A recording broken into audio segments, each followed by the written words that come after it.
Turning to Kavanaugh's nomination fight, now hitting a fever pitch. The FBI under pressure to finish its investigation at any moment. Senate Majority Leader Mitch McConnell must move to end the debate on Kavanaugh's nomination before midnight Eastern Time tonight in order to get that confirmation vote moving by this Saturday. And now Senator Feinstein saying the investigation not credible without Ford and Kavanaugh's interviews. Joining me now is Republican Louisiana Senator Bill Cassidy. Great to see you, Senator Cassidy. At the heart of this, here's the thing, Senator. Ford's memory. It's about her memory. That's the only evidence right now against Kavanaugh. And, it looks like inconsistencies do matter because without any corroboration, can senators rely on imperfect memories alone? Of course not. That's why you do have corroboration. And no one attacks Dr. Ford. Republicans are sorry that Democrats have dragged her desire to be confidential in her testimony out into the open. That said, you got to have witnesses. And when the four people whom she says were there say it either didn't happen or they don't remember, then obviously you have to go with the four. So I think that's ultimately how I'm going to decide. I think any fair-minded person would decide the same way. Senator, let's talk about how poisonous D.C. is right now. A big Capitol Police presence today. Capitol Police battling to keep protesters away from senators going to hearings. Look at that. Republican Susan Collins getting a Capitol Police escort. I mean, it looks, Senator, like this. The heart of this epic struggle is this. President Trump is about to accomplish something not seen since FDR and Lyndon Johnson. If he gets a conservative majority on the Supreme Court, Senator, the Republicans will dominate all three branches of government. Only FDR and LBJ have done that in the last century. Is that at the heart of this, what's going on in D.C.? It is, but I also think the tactics are what are important. It is using an uncorroborated smear campaign to destroy a man who's lived his life by everyone who's spoken of him in his previous 6 FBI evaluations, a sterling life, uncorroborated smear campaign, and then physical and emotional intimidation of anyone that would oppose those supporting the smear campaign. And when you see some of the Democratic senators or senator and representative telling their followers to get into the face of Republican senators, what kind of behavior do you think they are encouraging? It is a tyranny. Yeah. It is an attempt to take the democratic process and turn it upside down, in which people would be intimidated either by reputation or by force to not do what is right.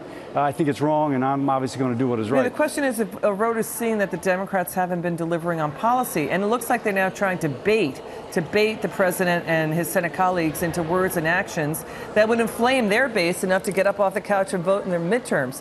I mean, again, no economic policies. Isn't that the issue here? I agree with that. They want people not to notice that the Dow just hit a record high, not to notice that the president just renegotiated NAFTA so that even liberal comedians are praising the fellow, and not to notice the Tax Cut and Jobs Act bill, which has unemployment at record lows for veterans, for women, for people of color, etc. So if you don't want people to notice how well the economy is doing, then you got to distract them with something else, and I think there's something else. But here's the thing: the Democrats looks like they have placed all their tactical bets on the FBI. Is it conceivable that the FBI will now turn up anything damaging to Kavanaugh or find anything to support Dr. Ford's narrative? Because, as you said, all of her witnesses deny any knowledge of anything remotely like her story. I mean, yes, she is a sympathetic witness, but all her witnesses have since fled into the tall grass, sir. So this will be the 7th FBI clearance that Brett Kavanaugh has had. Now, it may be the 7th is different from the first 6, but most likely, if the FBI was doing its job the previous 6, the 7th will be similar. And so I do think that when we get that collection of what are called 302s, just interviews done with others, not really a collation, not really, okay, this is true and this is not, but just a collation of facts, it'll support what we've seen before, that Brett Kavanaugh is not only high qualified, but a man of high character. It should be pointed out that the Democrats are complaining that it's taking just that they only get 1 week for the FBI supplemental inquiry. It should be noted that the FBI completed their inquiry 2 or 3 days during the Anita Hill, Clarence Thomas controversy. I do want to move on to this story. Our viewers, you may not believe this, because Senator, you yourself, you were pushed back when you were harassed by an anti-Kavanaugh protester. Let's watch what happened. No. You are, and now you're supporting Kavanaugh. Then why wouldn't I support Kavanaugh? Because rapists are bad. Because wait a second, everybody there said that it did not happen. So why am I going to... So you're okay as a doctor to harm a woman? Wait a second. Are you okay as a person to go ahead and to accept a non-corroborated charge to destroy someone's life? How many people have... If it destroyed your life, your son's life, or your husband's... Supreme Court. Now we go to Supreme Court. Wait a second, answer my question. If it was your husband, your son, your father, whose life is being destroyed by non-corroborated, would you like that? I would support a full FBI investigation. No, would you like that? A non-corroborated charge. I wouldn't marry somebody that was a drunk. Oh, no, wait a second. Uncorroborated, answer the question. I don't think you're able to, because you know it's unfair.